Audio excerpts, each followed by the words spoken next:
So here we have the Nissan Qashqai on a 67 plate. I'm going to start off firstly by showing you around the outside of the car, and then we'll hop in and run through some controls on the inside of it. From the outside, you can see it's a 5-door car with alloy wheels and tinted windows. We're going to start off inside the boot space first of all.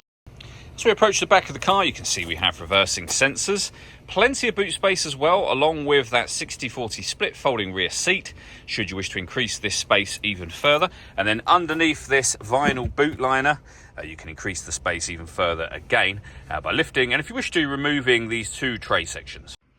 Okay, so we're just going to work our way back around to the front of the car.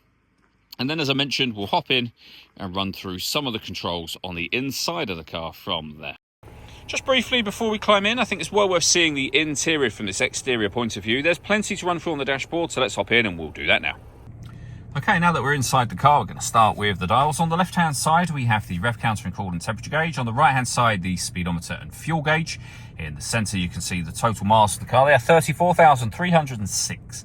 Above that, we have a digital readout for the speedometer. You can change information that's displayed there using buttons on the steering wheel for various different types of menus, as you can see. And the buttons in question are just here.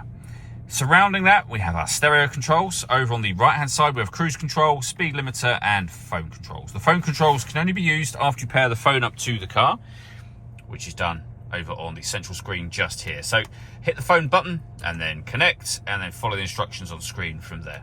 When it comes to your audio, we have AM, DAB, FM radio, a CD player, auxiliary input, and Bluetooth audio as well. This car's got satellite navigation, a really nice clear colour display, as you can see, and on top of all of that, we have a 360 parking camera. So what you're looking at there is the reversing camera and a bird's eye view image exactly where the car is parked. It goes beyond that. If you press the camera button, you get the front facing camera and the bird's eye view, or the front facing camera and the front passenger side wheel. This car's obviously got parking sensors as well as the cameras, and on top of both of those things, it has autonomous parking. This car can either bay park or perpendicular park itself, or parallel park itself, taking complete control of the steering for you. Below that, we have dual zone climate control. You can adjust the passenger temperature, the driver temperature. You can determine where you'd like the air to be distributed. You can increase and decrease the fan speed from here. The air conditioning is off, back on again, or hit auto. The car will now take full control, as you can see and hear it doing, of the fan speed and direction of the air to maintain the temperatures you've asked for. You can manually override that whenever you wish to, with a heated rear and a heated front screen as well, a 12-volt charging socket, electronic handbrake, and a 6-speed manual gearbox, and then finally both driver with 2 different heat settings and passenger heated seats. Last thing I wanted to mention is the panoramic glass roof.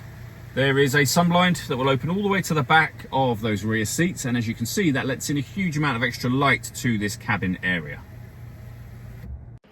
All that leaves me to say is thank you for taking the time to watch this video. If you'd like to come and see the car for yourself and have a test drive, please feel free to give us a call here at Surrey Specialist Cars. We'd love to hear from you soon.